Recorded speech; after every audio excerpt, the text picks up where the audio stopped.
চিকেনের যত কাবাব আছে আমার কাছে মনে হয় সবচেয়ে সহজ, টেস্টি আর জুসি হচ্ছে এই রেশমি কাবাব। এটা অনেকভাবেই তৈরি করা যায়। আমি তৈরি করেছি মালাই দিয়ে, আর নাম দিয়েছি চিকেন রেশমি মালাই কাবাব। তৈরি করা শেখানোর আগে আমি একটু খেয়ে নিই। আপনারাও যদি মজাদার এই কাবাবটা খেতে চান আমার সাথেই থাকুন। প্রথমেই মাংসগুলো কিভাবে কেটেছি সেটা একটু দেখিয়ে দিচ্ছি। মাংসগুলো ছোট ছোট কিউব করে টুকরো করে নিচ্ছি। আমি এখানে 250 গ্রাম হাড় চর্বি ছাড়া মুরগির মাংস নিয়েছি। মাংসগুলো কাটার পরে ঠিক এরকম হবে। একটু চেষ্টা করবেন প্রতিটা মাংসের টুকরো যেন একই সাইজের হয়। সবগুলো মাংস কাটা হয়ে গেলে ম্যারিনেশনের জন্য একটা বাটিতে নিয়ে নিচ্ছি। এখানে দিয়ে দিচ্ছি 1 চা চামচ করে আদা বাটা, রসুন বাটা আর কাঁচামরিচ বাটা। দিয়ে দিচ্ছি 1 টেবিল চামচ বাদাম বাটা। টক দই দিয়ে দিচ্ছি 1/4 কাপ। তবে দেওয়ার আগে কিন্তু অবশ্যই পানিটা ভালো করে ঝরিয়ে নেবেন। যেহেতু মালাই কাবাব তাই মালাই দিয়ে দিলাম 1/4 কাপ। মালাইটা নিয়ে আমি আপনাদের পরে বলছি। লবণ দিয়ে দিলাম 1 চা চামচ, আর গরম মশলার গুঁড়ি 1 চা চামচ। গোলমরিচের গুঁড়ি দিয়ে দিচ্ছি সুন্দর একটা ফ্লেভারের জন্য, দিয়ে দিচ্ছি আধা চা চামচ। আমি কালো গোলমরিচ দিলাম, আপনারা চাইলে সাদা গোলমরিচের গুঁড়িও দিতে পারেন। লেবুর রস দিয়ে দিচ্ছি 1 টেবিল চামচ। লেবুর রসটা দিলে মাংসটা তাড়াতাড়ি সফট হবে, খাওয়ার সময় দেখবেন অনেক জুসি হবে, আবার ফ্লেভারটাও খুব ভালো পাবেন। সব কিছু দেওয়া শেষ। এবার খুব ভালো করে আমি মাখিয়ে নিচ্ছি। এবার রেশমি কাবাবের মূল দুটি উপকরণ বাদাম বাটা আর মালাই নিয়ে বলছি। আমি এখানে কাঠবাদাম বাটা দিয়েছি, আপনারা চাইলে কাজু বাদাম বেটে দিতে পারেন, তবে পেস্তা বাদাম কিন্তু কোনোভাবেই দেওয়া যাবে না। আর মালাই নিয়ে ভাবছেন, মালাই কিন্তু আর কিছুই না, দুধের সর। দুধটা জাল দেওয়ার পরে উপরে যে সরটা পড়ে সেটাকেই মালাই বলে। আর আমি এখানে সেই দুধের সরই দিয়েছি 1/4 কাপ। আপনাদের কাছে যদি দুধের সর না থাকে তাহলে বাজারে যে ডানো বা নেসলে ক্রিম কিনতে পাওয়া যায় সেটা দিয়ে দিবেন 1/4 কাপ। মাখানো হয়ে গেছে। এবার ঢাকনা দিয়ে অপেক্ষা করছি ঘন্টাখানেক। আর হ্যাঁ, এটা কিন্তু ফ্রিজে রাখার কোনো দরকার নেই। 1 ঘন্টা হয়ে গেছে। দেখতে পাচ্ছেন একটু কিন্তু পানি ছেড়েছে। এবার আমি সব কিছু আবারও খুব ভালো করে মিক্স করে নিচ্ছি। ওদিকে কিছু সাসলিকের কাঠি আমি পানিতে ভিজিয়ে রেখেছি।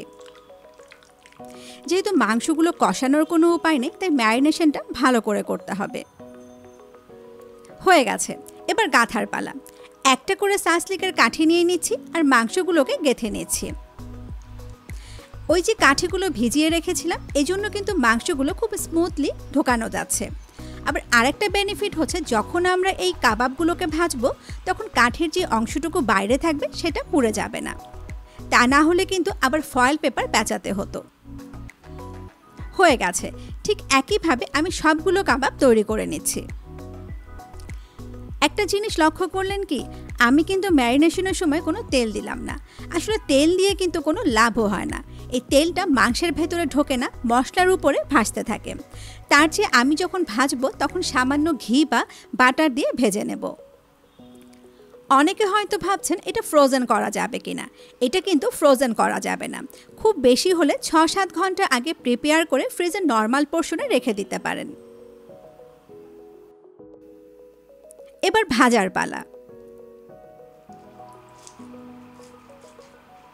খুব সামান্য পরিমাণে ঘি আমি ব্রাশ করে নিচ্ছি।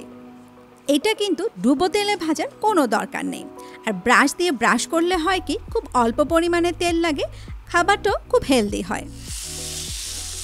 গরম হয়ে গেছে। এবার একটা একটা করে কাবাব দিয়ে দিচ্ছি। আমি গ্রিল প্যানে করছি, আপনারা চাইলে নর্মাল ফ্রাইং প্যান বা তাওয়াতেও করতে পারেন। একটু দেখতে সুন্দর লাগার জন্য গ্রিল প্যানে করে দেখাচ্ছি।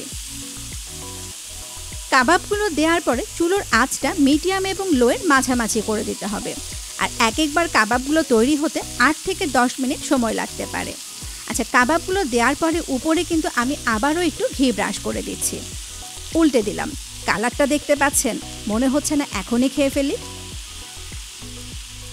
আমি ঘি দিয়ে করছি, আপনারা চাইলে বাটার বা অলিভ অয়েল দিয়েও করতে পারেন, তবে সয়াবিন তেল দিয়ে করবেন না। সয়াবিন তেল দিয়ে করলে আমার কেন জানি মনে হয় ফ্লেভারটাই নষ্ট হয়ে গেল। আর ঘি কিন্তু খুব একটা বেশি লাগে না।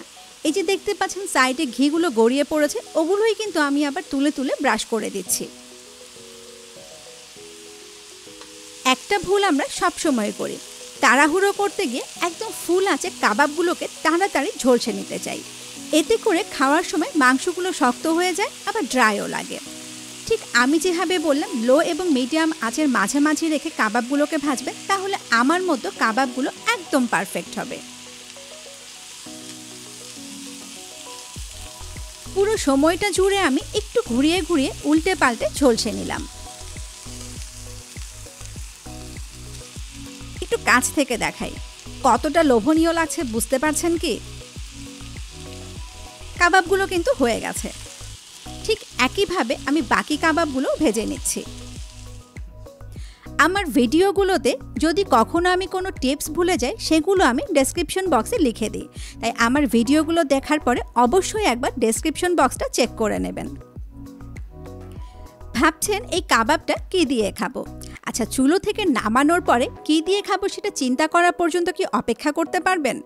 এনিওয়ে, সবাই ভালো থাকবেন, আমাদের জন্য দোয়া করবেন। ভিডিওটি দেখার জন্য সবাইকে অসংখ্য অসংখ্য ধন্যবাদ।